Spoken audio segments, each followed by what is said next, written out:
Hello বন্ধুরা, আমি নতুন গল্প নিয়ে আবারও তোমাদের সাথে হাজির হয়েছি। আজকে আমরা চলো একটি সংসারের একটা কাহিনী শুনবো। চলো। হ্যাঁ গো, শুনছো?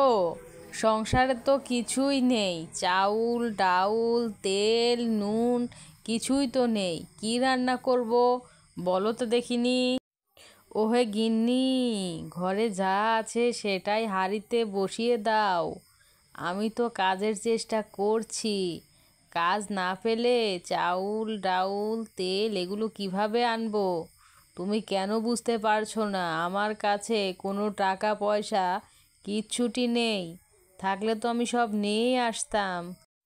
এই বলে সে চলল কাজের খোঁজে এবং ভাবতে লাগলো কি কাজ করে সংসারের জন্য সকল জিনিসপত্র আনবো, এবং এই বলে সে চলে গেল কাজের খোঁজে। ঠিক তখনই তার ছেলে জনি ঘরে প্রবেশ করলো এবং হাঁটতে হাঁটতে ঘরের ভিতর আসলো। তারপরে সে কিছুক্ষণ দাঁড়িয়ে তার মাকে খুঁজতে লাগলো, এবং যখনই তার মাকে খুঁজে পেল, তখনই সে বলে উঠল যে, মা, তুমি কেন বুঝতে পারছো না? আমার কলেজের ফিস বাকি আছে, আমার কোচিং ক্লাসে টাকা লাগবে, টাকাগুলো